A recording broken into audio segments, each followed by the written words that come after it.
Olá! Hoje vim fazer uns comentários sobre os relatos na petição inicial. Quando nós vamos fazer o procedimento de regularização imobiliária, através da uso capião judicial ou extrajudicial, nós precisamos fazer a nossa petição inicial. A gente precisa apresentar este documento elaborado, criado, pensado por nós de acordo com aquele caso com que a gente se deparou. Não dá para nós deixarmos os relatos, os fatos e toda a história ficarem somente na ata notarial. Nós devemos analisar o nosso caso em concreto e, depois de analisar esse caso em concreto, a gente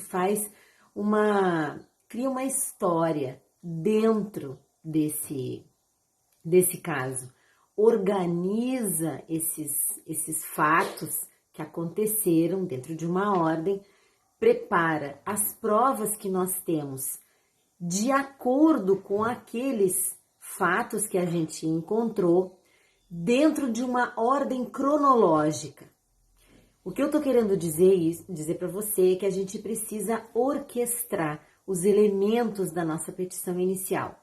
A gente precisa dizer na nossa inicial qual foi, de que maneira foi que aconteceu essa relação com o nosso cliente e com aquele imóvel.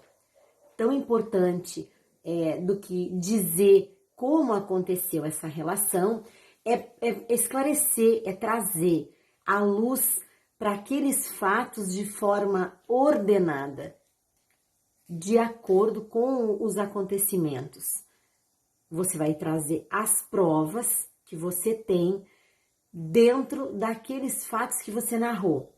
Possivelmente, é natural, você vai se deparar com fatos que não têm provas, aonde você vai precisar trazer prova daqueles elementos, criar provas aqui, parêntese, de forma íntegra. Você não vai inventar uma prova, você vai criar provas a partir do relato do cliente para ligar ele dentro daquele caso. Por exemplo, se esse caso que você está fazendo, ele tem muita questão visual que aconteceu, assim, muita alteração, muita modificação visual. Daqui a pouco você diz, bom, o cliente diz que não tem nenhuma prova concreta que prove determinado fato relacionado, por exemplo, à continuidade da posse. Mas ele usa aquela área rural para fazer uma plantação. Tenta ver com ele se ele não tem fotos ou vídeos daquele momento, daquelas colheitas. Se ele vendeu para alguém, ele tem recibos daquelas colheitas, daquelas épocas. Afinal de contas, existem as safras e dentro das safras tem os períodos que vai colher, que vai entregar, que vai fazer o repasse para aquele que vai fazer a comercialização daquele produto.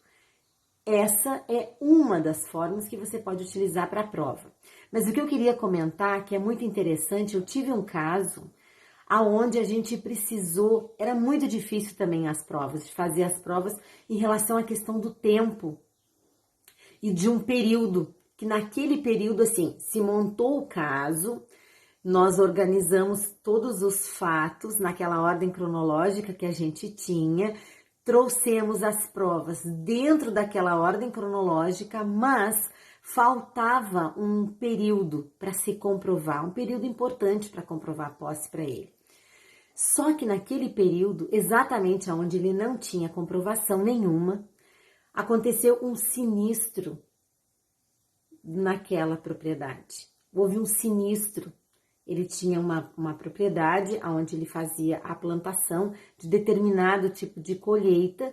Ele tinha um seguro daquela colheita. É muito natural o produtor rural ter seguro da sua plantação, aquele material do seguro, aquelas comprovações, aqueles documentos do seguro serviram para comprovar que durante aquele período que estava faltando, a gente conseguiu preencher, trazer esse esclarecimento. Foi muito rico. Foi diferente, mas foi muito rico porque a gente conseguiu narrar na história elementos que faziam sentido para aquela prova que a gente trouxe. Então a gente precisa desconstruir um pouco. Quando eu falo desconstruir aqueles conceitos, todos que a Uso Capião exige, eu não estou falando só isso, eu estou dizendo para que a gente consiga construir uma história coerente, que tenha uma lógica, que a gente consiga apresentar os fatos e trazer as provas daqueles fatos dentro de uma ordem cronológica. Lembra, você está falando para uma pessoa que não conhece a história. Você precisa levar segurança, ela precisa ler aquela história, olhar aquelas provas e identificar o que você está querendo dizer e o que você está pleiteando. Para isso, você precisa conectar esse espectador, essa pessoa, àquelas provas. Espero que você tenha gostado. Essa é a minha dica de hoje. Se você tem alguma dúvida, manda para mim, me escreve, manda direct, manda WhatsApp, não tem problema nenhum, tenho maior alegria em poder responder. E se você acha que essa informação vai ser legal para alguém, não deixa de encaminhar para ele, não deixa de salvar também para você ouvir quando quiser.